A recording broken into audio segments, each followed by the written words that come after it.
بسم الله الرحمن الرحيم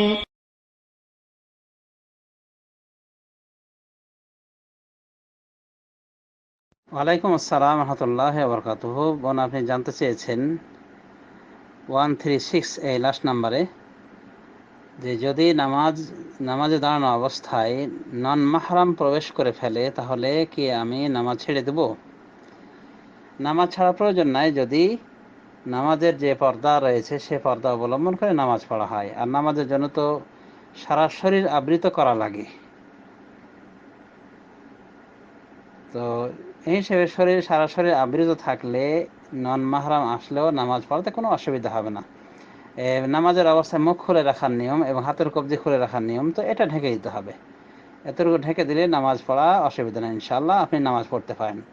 আবার যদি একান্তই মনে করেন অসুবিধা বোধ করেন বা সন্দেহাত্মক কোনো পরিবেশ ঘটে যায়, তাহলে নামাজ পরিত্যাগ করে চলে যাওয়া উচিত ভেতরে।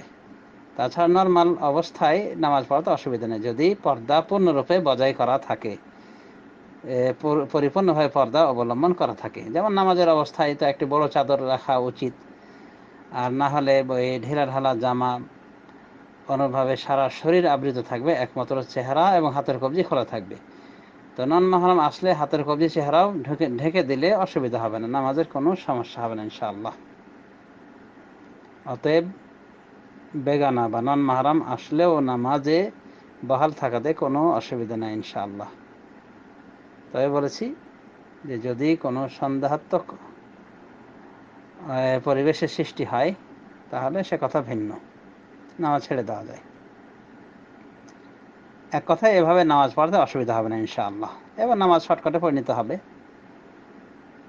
আর উচিত আগে থেকে এমন স্থানে নামাজ পড়া যে স্থানে এভাবে নন মাহরাম আসতে যেন না পারে। এজন্য হাদিসে বলা হয়েছে যে মহিলা যত গোপন জায়গায় নামাজ পড়বে, যত নির্জনে নামাজ পড়বে, যত ভেতরে বাড়ি ঘরের ভেতরে যত গভীরে নামাজ পড়বে তত ভালো মহিলার জন্যে। এই জন্য আগে থেকে একটি মশাল্লা ঠিক করে রাখা উচিত নামাজের স্থান, এবং সেখানে নামাজ পড়ার অভ্যাস গড়ে ওঠা উচিত। তাহলে আশা করা যায় যে এই জাতীয় প্রতিকূল পরিস্থিতির শিকার হওয়া লাগবে না। আশা করি উত্তর পেয়েছেন। আবিল্লাহি তৌফিক। ওয়া সাল্লাল্লাহু আলা নবিয়্যিনা মুহাম্মদ।